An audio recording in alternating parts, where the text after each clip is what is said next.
In this session, we are going to discuss two things. The first one is reflects a personal reflection. Is a personal reflection, because from here you are going to come up also with work plans. I think Dawn ended on a bright note by saying we are trying to build a movement, and in that movement sometimes you take advantage in terms of what you have, how you build from it and make it grow. So from the participants here would want to challenge each other. So that's why I'm starting with this presentation, which is going to run for at most 30 minutes, right? So this is about influencing. So there are some steps that we are going to discuss here and reflect, and they will perhaps help us to improve how we can influence as individuals. One thing is about define your authentic purpose. Define your authentic purpose. I'm sure part of the conversation that we've had thus far is also about ideology. Your perception really matters. If we are talking about debt, development, anything else, what is your standpoint? What is your viewpoint? It really matters. So what is it that really motivates you? What is it that really motivates you here? And what do you want to be known for? Just think about Bob Marley. I would have loved to play the song Redemption Song, so that at least you can get the true spirit of what it means to get somebody who's motivated. You're free to sing along.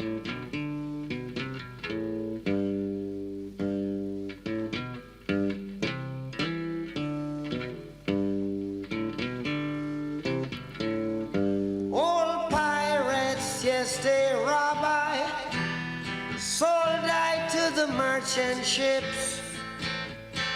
Minutes after they took I from the bottomless pit, but my hand was made strong by the hand of the Almighty. We forward in this generation triumphantly. Won't you help to sing these songs of freedom? 'Cause all I ever have, redemption songs, redemption songs. Emancipate yourselves from mental slavery. None but ourselves can free our minds. Have no fear for atomic energy, 'cause none of them can stop the time. How long shall they kill our prophets while we stand aside and look? So Bob Marley died 11 May 1981. And you can see here in this group that very few were born before that time. But here we are, 30 years, now 40 years, still talking about Bob Marley. So whatever we are doing now, please don't take it for granted. We're talking about Thomas Sankara, we are talking about Bob Marley, but we want tomorrow also to be talking about John. You understand? It's the struggle continues.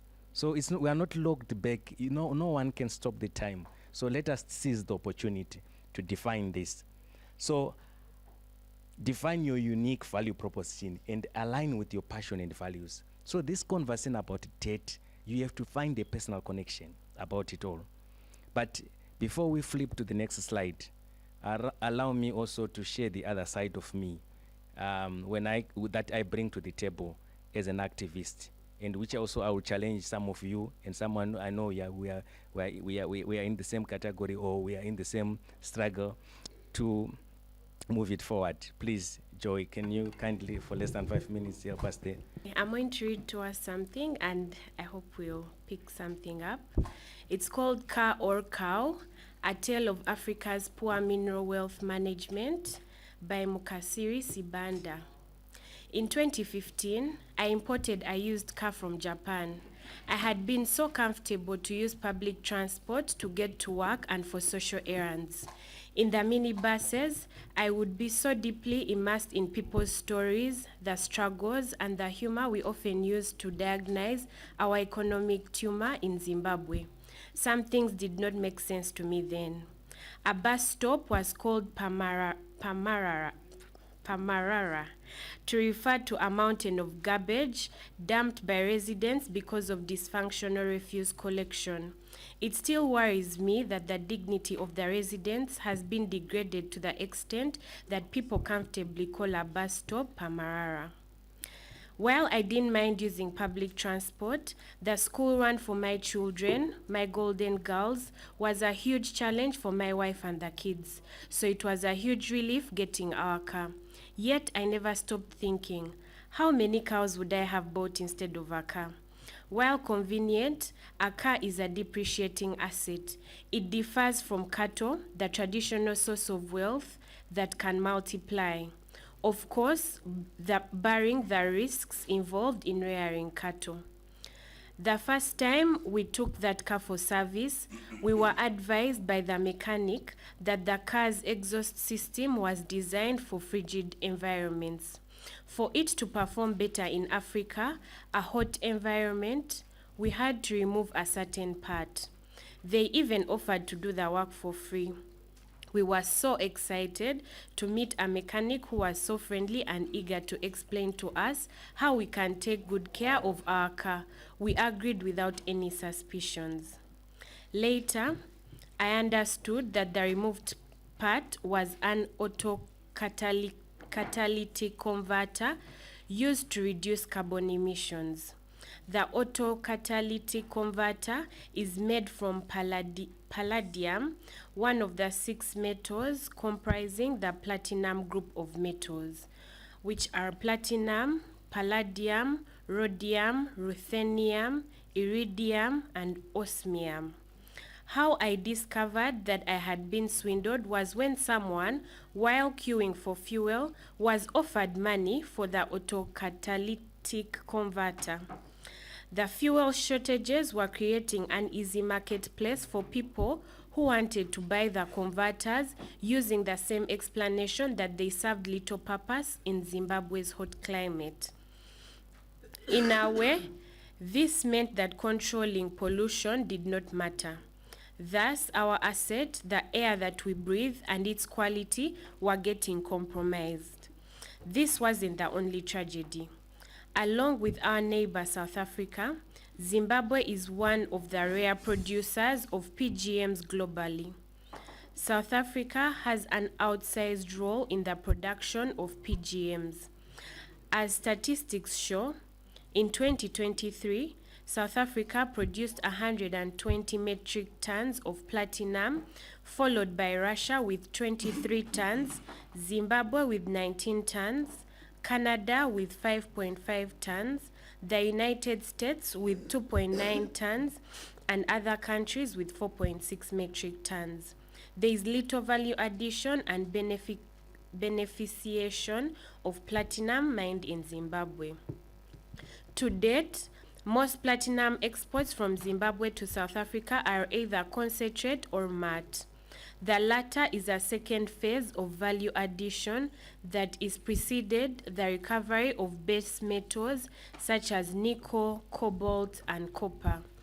After this, precious metals, the PGMs plus gold and silver are recovered. While Zimbabwe could be losing to South Africa by not getting additional value from platinum processing, from a Pan-African perspective, the value is at least being retained on the continent. Other minerals are being exported outside the continent in raw or partially processed form like black granite, diamonds, and lithium. So the platinum that Zimbabwe produced, or from South Africa, was then used to make the autocatalytic converters outside Africa. These are highly valued final products that are later recovered from cars being dumped on us. The bulk of the recycled platinum is sourced from cars, followed by jewelry, and in smaller quantities from electronics. Estimates show that in 2023, 1,521 ounces of platinum came from recycling. This is 8% of the total platinum produced by Zimbabwe in 2023.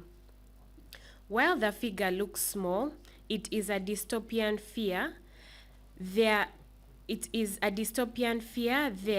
country's grip on its mineral resources will lose grip further as recycled minerals are likely to dominate market share in the future. Zimbabwe is not an active player in the recycling of platinum. It is a source of raw materials, just like the mined platinum from the ground. This spells double trouble.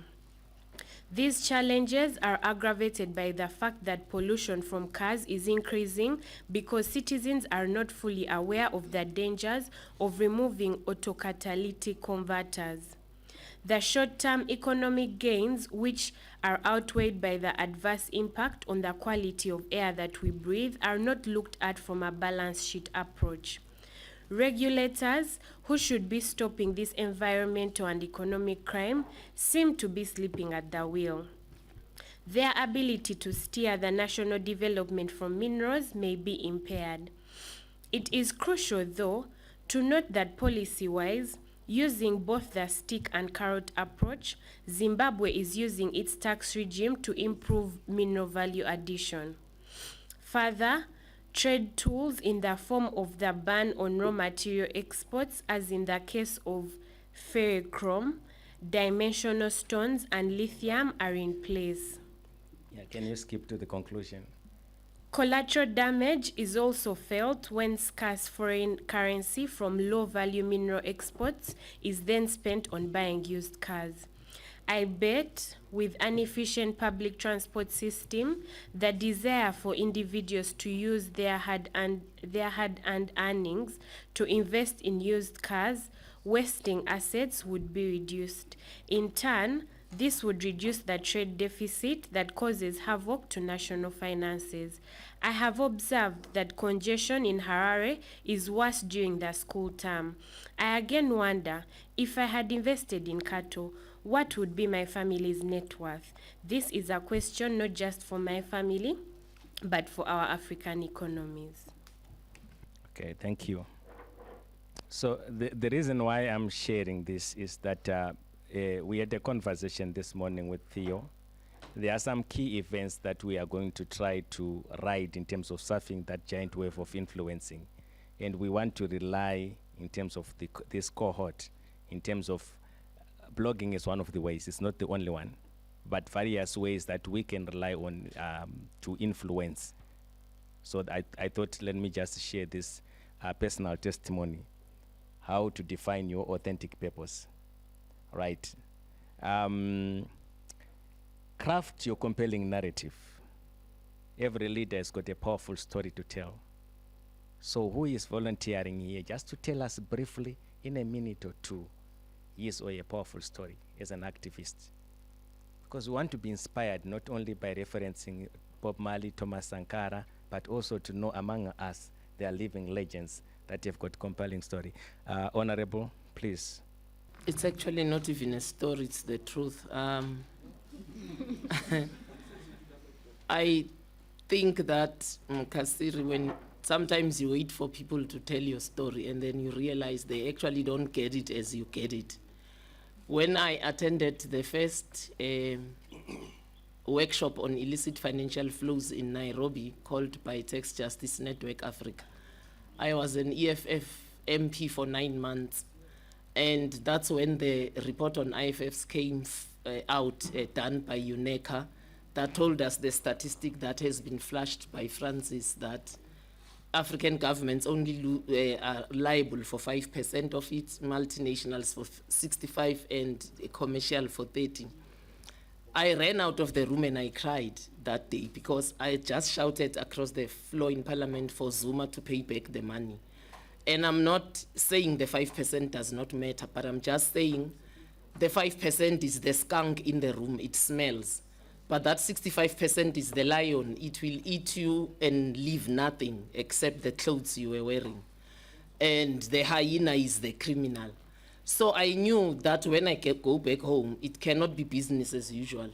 So I took the EFF to court for constituency funding. And because you go to parliament through your political party, I knew they were going to expel me, and expelling me meant in 9 months I stopped being an MP. But I did it anyway, I did it knowing. And when that happened and it abruptly came to a halt, I mean, I was pouring petrol worth of 20 rands. That's how bad the situation was. But I look back and I actually do not regret it. Because from that conference, we decided to form UPNIFT, and UPNIFT is now in 49 African countries. So sometimes you take a fall to rise and get somewhere.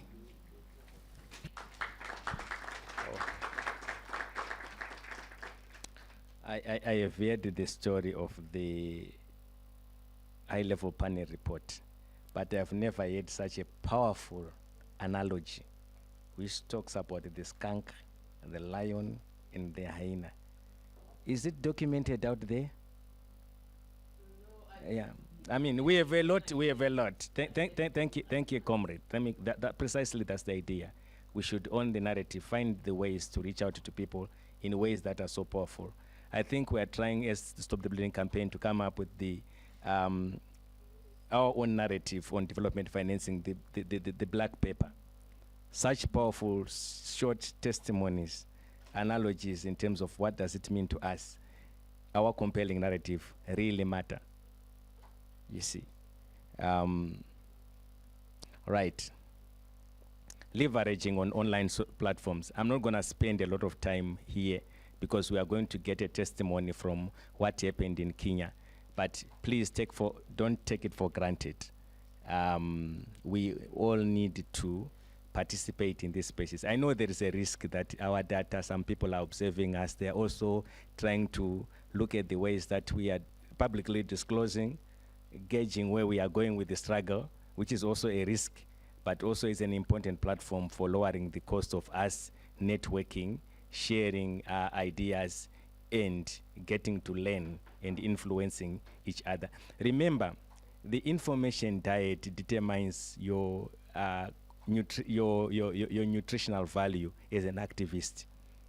What you consume. So it's not only about what you consume, but also what you share. This is why we should be very active on social media, to show that we are not there only to talk about things that sidetrack us from the struggle, but what really matters most. Right? So, if it is not about networking, then it's not working. So in here, how many of us have managed to create new friends? Over 5 friends created because of this meeting? By show of hands. Okay, guys, I'm gonna do an audit. Yeah, I'm gonna do an audit. Don't make me do an audit. But the purpose here is not just for us to. I think one of the greatest outcomes of the data is about networking, because without it, the knowledge value, the contribution that we are getting here, it will not be able to be propagated and disseminated. And also, you know, there are multiple realities out there. As we network, the perceptions, the viewpoints, in terms of our own realities in Zimbabwe, our own realities in South Africa, in Kenya, and so forth, they get to be enriched because we get to understand the how people look at things differently. Right. There is need for expertise and thought leadership to be demonstrated. We cannot keep on referring to the global financial integrity. We cannot keep on referring to knowledge production by the same people that we are saying are behind our waste situation, are behind our misery. So we need to make sure that we, among us, we cultivate thought leadership. So out of this data, it will be interesting, Ivy, as we track. Are we now, because of the treat or trick, the end points for Stefano's presentation, are we now able to challenge some of the stylized effects about Africa's development from a financing perspective. Jane and others were also very critical, Theo, in terms of helping us to tie things together. So the purpose of data, at the core of it, is about thought leadership. So let me also quote Bob Marley here. And those that know the song can tell me. It speaks to being stuck like goods stock stuck on the shelf. The purpose of knowledge is not to be stuck in the shelf in our head. The purpose of it is to be shared. Are we together? That's where knowledge gains value. Let's move on. Stay consistent. This is the hardest part. We are here with the data.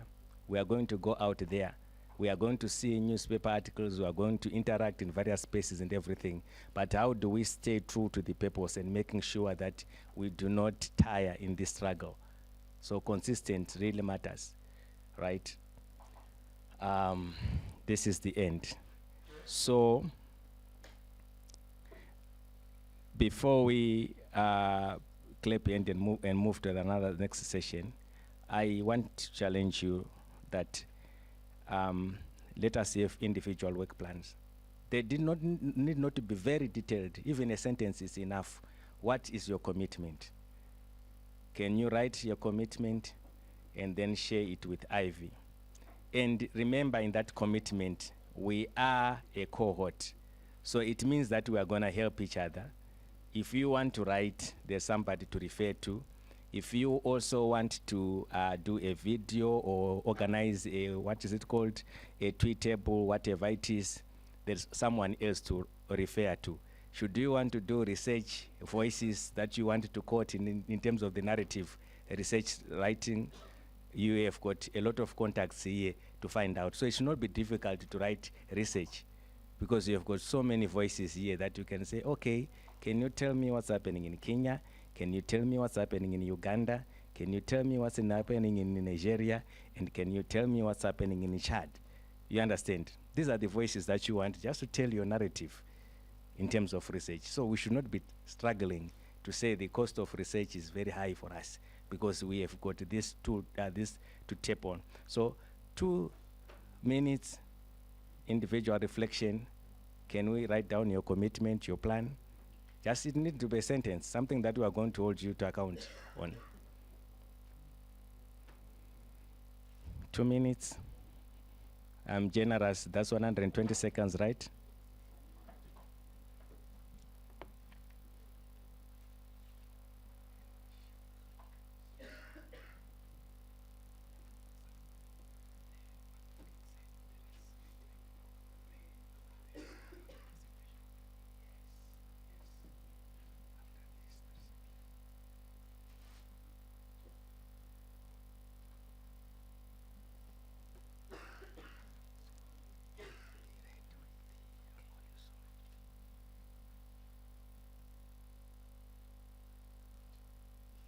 Just show that by raise of hand so that I can collect the piece.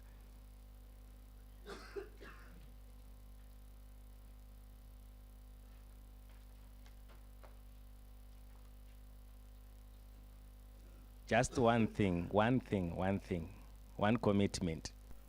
Thank you, Honorable. I think the message also was clear, I think from day 1, day 2, each speaker, that the structural issues, if we don't deal with the structural issues, we are not getting anywhere. Then the back, it was about investment and the debt, right? Yes. Thank you. Just about everything has been said, but there's one phrase we came up with in the course of conversation which we think is helpful, that the gains of private capital are privatized and the losses are publicized. Something that we thought is a helpful way of summing up the whole discussion, that if things work out, you don't get the benefits as citizens. If they fail, those losses are publicized through things like raiding pension funds, austerity measures, cuts to public spending, and so on and so forth. But we never see the benefits when they gain. It goes to shareholders. Yeah. Yeah. Hey, powerful. It is hitting hard. Can I share a small story about that? So, Francis, the statistics that you showed yesterday in terms of tax to GDP ratio, because they were related to 2022, right? In 2023, there was a sharp fall of commodity prices, most commodity prices except gold. So you Zimbabwe, for instance, the mining sector was contributing about 14, 15 thereabout. Last year, it contributed to 3%. So today, in 2023, you are not likely going to see the worst tax to GDP ratio. Yeah. And why is that so? When huge profits are made, they don't want to share. No windfall taxes. When they make losses, then they will tell you perpetually carry over those losses. It goes to that same point that when they are gains, they are privatized. Any losses, it is the public sector, it is the public finance that has to do the shock absorber. That has to be the shock absorber. But in addition, we talk about environmental taxes and other issues. Let us not get there. I think it's clear why, the impact on climate, on the environment, how the costs are socialized. This table on investment and debt. Ok, donc nous, on a travaillé sur le lien entre la dette et les investissements. Donc on a commencé par le fait que si on est dans une économie parfaite, normalement, quand on contracte une dette, c'est pour investir. Donc, si on investit, on a un bon retour sur investissement, on rembourse normalement notre dette. Donc, il n'y aura aucun problème. Malheureusement, la majeure partie de nos économies africaines sont des économies pas du tout parfaites. Donc, on se rend compte que quand la dette est très élevée, ils sont obligés de mettre en place des mesures d'austérité. Et ces mesures d'austérité, la plupart du temps, c'est le fait de suspendre les investissements. Du coup, quand il y a un niveau de dette élevé, on suspend ces investissements. Et quand il y a suspension d'investissement, le pays ne marche pas parce que l'économie n'avance pas du tout. En plus de ça, je pense que nous sommes un groupe de femmes. Donc, nous avons aussi parlé de l'impact de la dette et le manque d'investissement sur tout ce qui est entrepreneuriat féminin. Donc, on prend l'exemple de ce qu'on a vu hier, la présentation qu'on a eue hier avec la coiffeuse qui n'a pas pu avoir accès à certains financements, qui est obligée d'aller s'installer dans un quartier pas bien loti et donc qui a vu ses revenus baisser. Merci. Je ne sais pas si les autres ont quelque chose à rajouter dans le groupe. Anyone wants to say it? Oh, you're clear? Jason, I'm getting lots of WhatsApp messages. John, people are saying don't give us certificates for participation because they are good facilitators here. So everyone here was facilitating. No, I'm just only passing the message. I've gotten lots of WhatsApp messages from okay. Lastly, on social contract and the debt. Over to you, comrades. Yes, so I think the angle we approached this matter was on just the fact that the government is composed of representatives of the people, and therefore in everything that they do, they have to consider the interests of the people at the center of all that. So whenever debt is contracted, in most cases, it breaks the social contract. And in this, we speak to the mismanagement of the whole process, from how it is procured, contracted, and how it's utilized. Yes. All right. Thank you very much. Anyone wants to add something on debt and social contract? Yes, Ndongo. En fait, je faisais partie de ce groupe, mais donc j'avais juste omis une idée. C'est-à-dire que c'est vrai que quand on parle de contrat social, c'est dans les deux sens. C'est vrai que l'État a l'obligation envers les citoyens, donc en prenant en charge l'intérêt général, mais également les citoyens ont des obligations envers l'État. Et là, je voudrais aborder ce qu'on appelle la question du civisme fiscal, où vraiment, parfois, nous, citoyens, on n'a pas justement ce bon comportement visant à contribuer efficacement à la fiscalité pour permettre à l'État, justement, d'avoir plus de ressources, quoi. L'autre point, c'était par rapport à la thématique du groupe précédent, c'est-à-dire l'investissement et la dette. C'est vrai qu'aujourd'hui, on peut faire le lien entre les PPP, c'est-à-dire le partenariat public-privé et l'investissement, parce qu'aujourd'hui, c'est de plus en plus fréquent dans nos économies. Et parfois, ça porte atteinte justement aux citoyens, parce que parfois, on utilise cet instrument de financement dans certains secteurs qui sont prioritaires, et parfois selon l'option qui est retenue. Donc cela conduit justement le citoyen à payer plus, donc plus cher pour accéder aux services publics qui devraient être donc voilà, gratuits, quoi. Voilà, merci beaucoup. I think there's clear justification why we have so many facilitators in this room. So remember when we started with a word puzzle. And in that word puzzle, you said spot. So can someone just help me when it comes to, if you spotted the bleeding, where it's happening from this whole conversation, can someone help us to tie it together in a minute or so? Spot the bleeding. Any volunteer? Martin? The bleeding is happening with the money that is running away with us not knowing where it goes. That's where the bleeding is. All right. Anyone need to add another layer? Yes. Comrade, go ahead. Okay. I think the bleeding is also tied to illicit financial flows, capital flows out of the continent. Thank you. Okay. Joy, and then Madam, sorry. In terms of the interconnections with everything that you have shared, the bleeding looks like it's in the financial system and the economic structure that we have as a world. So that's where I'm seeing the bleeding. Okay. So she says it's in the economic structure, it's in the financial structure. Yes, Madame, sorry. Pour moi, l'hémorragie se trouve au niveau de la gestion de la dette, de ce que les États font avec les dettes qu'ils contractent. Parce que s'ils l'utilisent bien, il n'y aura pas de problème. Le pays va se développer. Malheureusement, les dettes auxquelles les pays vont souscrire, ils l'utilisent mal et on se retrouve dans beaucoup de problèmes. All right, thank you. Time is moving, so allow me to hit the cruise control now to finalize. So, the Stop the Bleeding campaign, it was founded because of the Spot the Bleeding report that came through the high-level panel report on illicit financial flows.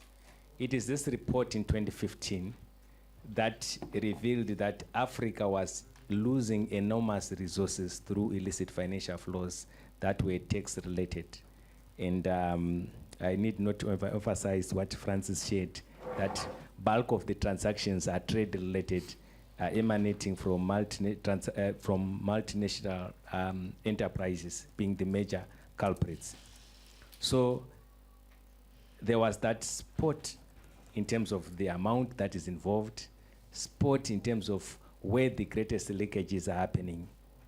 So once you have spotted the bleeding, the most important thing is to stop the bleeding. So you identify your problem, the spot part of it, and then you flip it now to say stop that bleeding. Precisely, that's why we are here. But there's been an evolution of the campaign.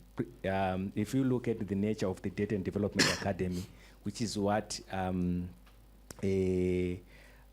Don referred to as the think-tanking process of the, or thought leadership processes of the Stop the Bleeding campaign, we look at not only tax, we now understand that debt is also a significant contributor to illicit financial flows. The economic structure, your debt, your trade, your investment are other sources where the bleeding is happening. So it's all about understanding the financial, economic, political, cultural, environmental systems for you to have a full picture of where the bleeding is happening and where we need to stop it. So another word was, we have done with the spot, we have done with the stop. Another word, post. Okay, before we go to post, we talk about ops and tops. When it comes to the agenda, you evaluate the impact. What we receive through foreign direct investment is less than what Africa loses through illicit financial flows. What comes into Africa as aid is less than what Africa loses through illicit financial flows. In fact, the entire debt that Africa, the total debt, if we can compare it to what we have lost over the years, it is less. It can be paid and change be left over. Emma, is that correct? Yeah, so you understand why this stops the agenda, why it is a priority issue for us, why we, in terms of ops, we have no other option than to move with this agenda of the Stop the Bleeding campaign. And then when you talk about ports, we had ports. Yeah. And can someone try to explain in a minute what's the relationship between the ports and with the ports and the Stop the Bleeding? Eh? The pot is leaking. The pot is leaking, yes. Okay, so you can look The at pots are also dry. There's no food in the pots. Yeah. I mean, when I was young, maybe that food was so scarce and so precious. So if you could, sometimes you just look at the activities in terms of the posts. Is there anything happening? If something is not happening there, you know that, hey, the longer it will take for you to get your next what? Meal. So the posts, they symbolize food. You understand? But also ports, they also symbolize the potholes. Some of you are talking about the potholes. And these are not just about the infrastructure, the roads. These are the port with holes where you can't, even when you get your food, can't maximize what you get out of it. You understand, from the little that you have. So it's important also to talk about ports in that context. And from a natural resource governance perspective, it's also talk about from the pits to the ports. We just extract our resources, and the next thing we find they made the what? Ports ready for export outside without any benefit that we are seeing for our people. So you can look at it in multiple ways. But post the bleeding, this is what we talk about, the Agenda 2063. The whole conversation we are having here is tied to Africa having sovereignty, being assertive, having ownership, having control of its development agenda. And it cannot have it if it cannot control its own finances, a fact that is acknowledged in the Agenda 2063. So this is what the Stop the Bleeding campaign, how it has evolved over the years from simply starting with the tax agenda, and now you see debt being a major component, data embracing, trying to bring all these pieces, various pieces together for us to be able not to silorize or to view these things as a single reality. I think earlier on in one, it could be yesterday or the first day, that we talk about tax as a tax conversation. Martin, you would be happy to know from this data and in other conversation that we have no longer ceased to talk about tax as tax conversation, debt as a debt conversation, trade as a trade conversation. We are trying to tie these pieces together so that we look at the sum of the whole, the bigger picture, not just a single story out of it. So the Stop the Bleeding campaign is steered. It is a steering arm under the big tent. I must emphasize, under the what? The big tent. So the steering arm of the Stop the Bleeding campaign is your 7 organization. The first one is Aphrodite, right? Second one, Texas Network Africa, right? So Aphrodite, they largely look at these things from the reality of debt, largely, but not to overshadow other areas. TJNA, mostly to do with the tax. The other one, NAWI. And what is the focus area for NAWI? You heard Crystal was crystal clear about their angle to this conversation. And we also have Feminate, but in full.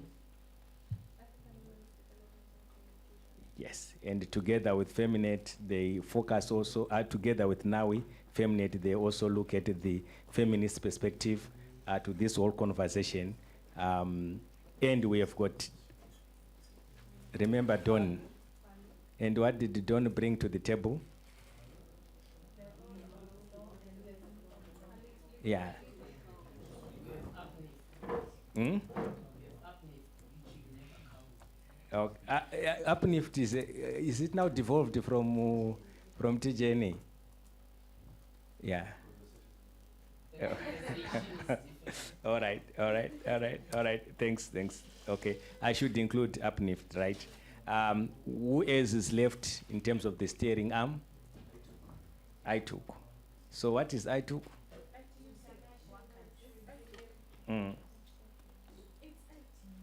Yeah. So it's what? It's international what? Okay. Well said. And why the labor component is important to this conversation?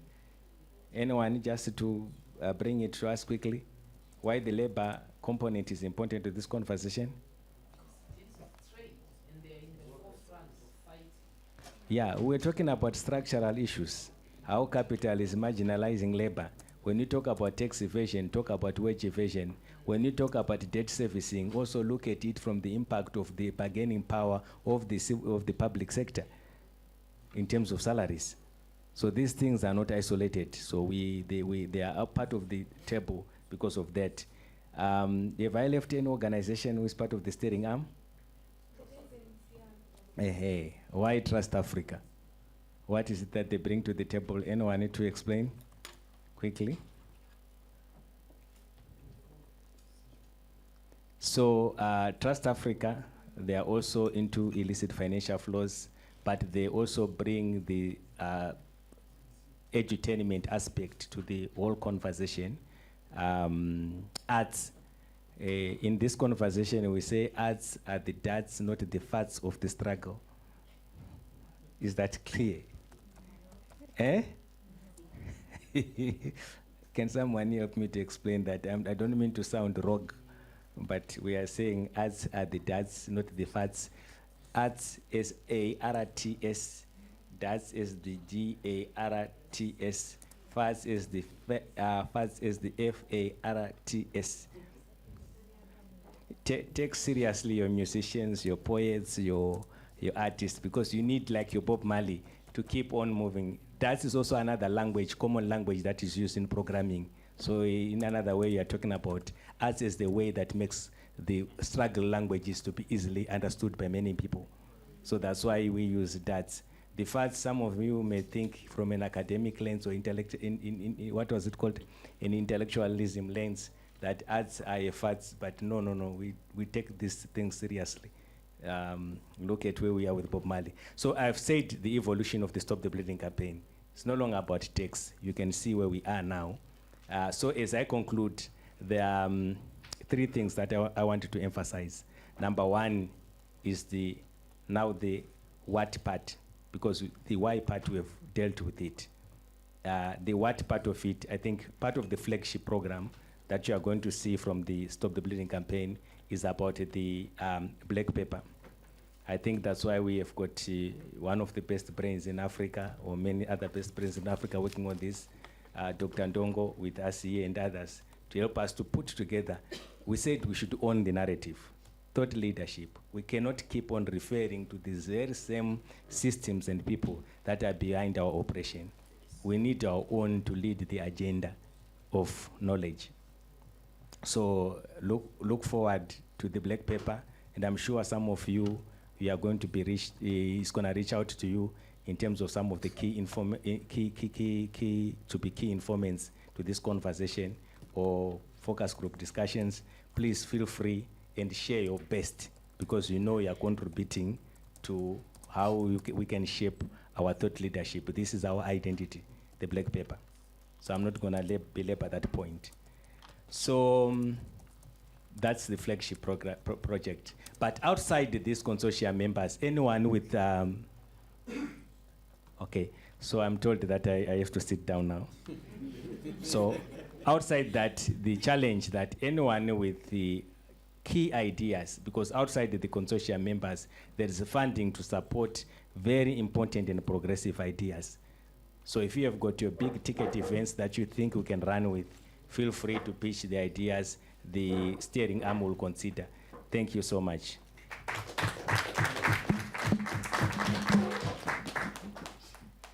Thank you, Mukasiri, and I think he was deliberately avoiding to check the side for the times.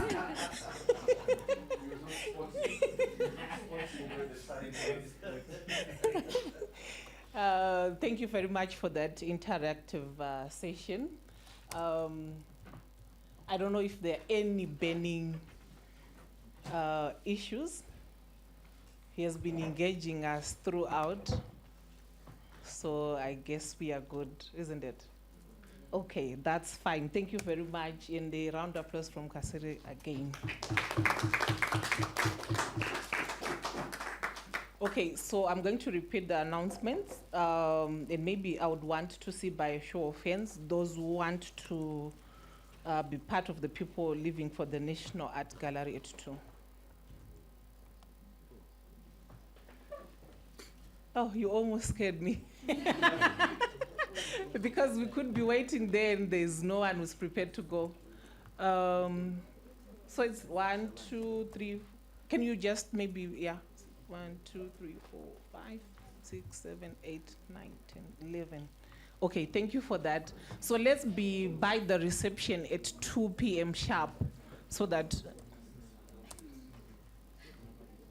Okay, okay. Yeah, so that's our little gift to you. You won't be paying. Aphrodite will do that.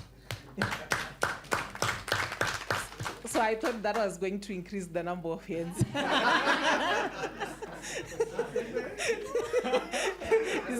Is there anyone now willing to? Okay, Francis says it's 2 hands up. Yeah, okay, okay. Yeah, so it's on Aphrodite. Then from there we'll go to the Maasai market. So those who want to do any current changes, you might take advantage of the lunchtime and do that through the accounts office.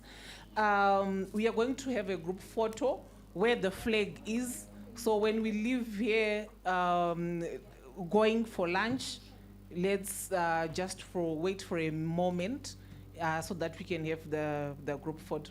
I'm sure Cynthia will direct us and show us how we're supposed to stand.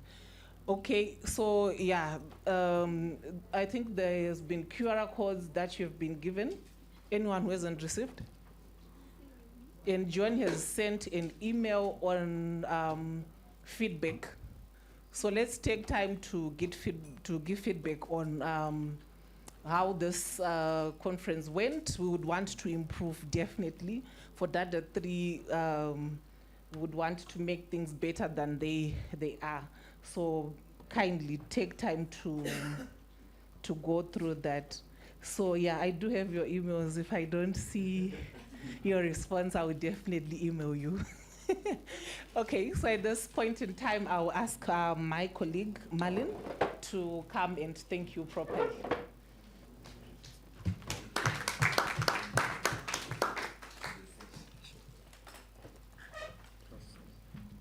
Good afternoon, everybody. Good afternoon. Okay, so as we close the curtains of the second edition of DADA, we from Aphrodite and Palu, who are our co-conveners, want to basically express our profound gratitude to each and every individual in this particular room. We have had the privilege of engaging in very intensive, quite technical yet quite informative conversations around debt and its various linkages in the past few days. And we are eternally grateful that you took time to be here with us. I would particularly want to give a special appreciation to our interpreters who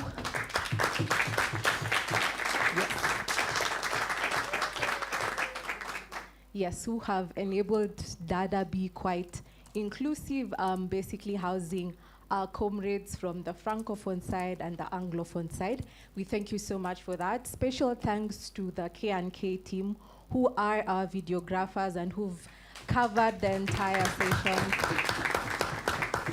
We acknowledge the work that you do and we appreciate you for that.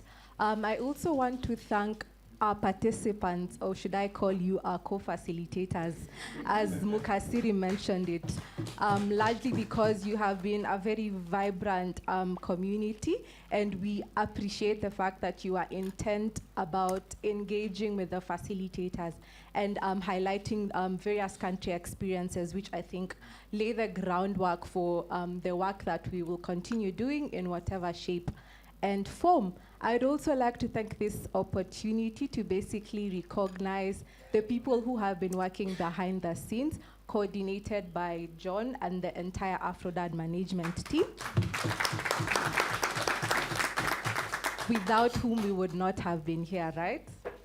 Yes, and I also want to give a special and heartfelt thanks to our conveners, from Jason setting pace on the first day from Aphrodad, to Theo from Aphrodad as well, to Miss Jane from Siatini, Uganda. We had Chris Stoll from Nawi, and Joa Bokanda from Christian Aid, and Stefano Prato from SID. Who am I forgetting? Oh yes, Francis Kairu, my apologies, from TGNA, and Dawn, who was also not only our co-convener, but, my apologies, and Honorable Kanyis. From Uplift, my apologies, Honorable. We are really grateful that you took the time to basically score material and put together very elaborate presentations that we have had the chance to engage with for the past 3 days. Thank you so much for being the face of the second edition of DADA and for contributing to its success. We are grateful and we look forward to seeing you in subsequent encounters and engagements, rather. Thank you so much for coming. Asanteni sana. And at this point, I will pass it back to Jason to give very brief closing remarks. Okay, thank you very much, Marlene. And mine is just very quick. First of all, to echo what Marlene has said in her appreciation to each and every one of us for being here. Taking out almost an entire week from your work to be here with us is something quite special. And when Honorable Kanisile asked me to write down the countries when we were doing the song, actually, I was quite amazed at how the number of countries have grown from Dada 1 last year. So we are continuing to grow, we are continuing to learn. Every feedback that you give us through IV and the tools that you shared with you help us make this make Dada improve year on and year on. So, but as we go back to our day jobs, please let's not forget the spirit with which Honorable Kanisile has made us be empowered and emboldened. The names that she has recited for us to remember, but also what Mukasiri did share with us about the names that we will be reciting in the future. Those young women who are singing in the cells in Kenya. Just for context, the colors, they did mention 4 colors, black, red, green, and white, which are the colors of the national flag of Kenya. And each of them have a different sort of representation. So that's what they were singing about. And I think also, you know, Mukasiri was very kind enough to share a post of his daughter also doing that. So the names of the past that Honorable Kanisile is very much ingraining in our minds that have laid the foundations, but certainly the names of the future that are going to be the walls and the pillars of the movement and of the movement building that we're doing. And that's what Dada is all about. And as I conclude, just some dates for your diaries so that we take what is happening here over the last 3 days into some sort of implementable, and I'm sorry for using project management speak, but it's part of the job. So we have the 4th African Conference on Debt and Development taking place in Mozambique. Gabriel and his team at CDD are co-convening with us together with Nawi. The theme of the 4th conference is on feminist lens on the debt challenges facing Africa. So you can see that there's a lot of these dimensions that we're building up on from here into the fourth conference. So the dates are the 28th to the 30th of August. The registration, I think, is still open. So please visit our website, which is afrodad.org, to register. And we look forward to having you hanging out with us in Maputo. In terms of the international scene outside of Afrodad's work, we have a very big meeting taking place in Addis Ababa in about just over a month's time. And this is the kickoff meeting for the fourth Financing for Development conference that Stefano took us through. This is the first of 4 meetings that are going to take place. So again, if you did want to engage, if you are interested, there is a website where you can get all the information from, but the work that Tax Justice Network Africa, Afrodad, and the rest of the Stop the Bleeding Consortium members are involved in, we're very happy to act as that conduit or vehicle to involve all of you in this conversation. We also have the G20 meetings that are taking place. As we mentioned, the African Union is now an official member of the G20, and it is a space that we now need to actively participate, because the African Union Commission is now representing 55 African member states. So we need to be very much active in that. And next year, South Africa is going to be the chair of the G20. So there's a huge opportunity for us. So just some dates for your calendars as we go away from here today. And just to say once again, when you're traveling back, please, we do wish you a very safe and pleasant travel. I know for some of us it might have been longer than we would have liked, but those are these necessary evils, I think, if we need to get to this wonderful place here in Arusha. So thank you all very much. It's been a huge pleasure. And if you could please just join me in, first of all, giving us a big round of applause to each and every one of us. There's one more announcement. We love closing dinner and cocktail this afternoon from 7 p.m. So the location will be where we had the welcoming cocktail. So there'll be a bonfire with barbecue and everything. So yeah, something slightly different from what we've been having the past couple of days. So yeah, please, as you enjoy the discussion, let's remember that we still have another activity later this evening, just to keep on interacting as we'll all be going back to our homes tomorrow.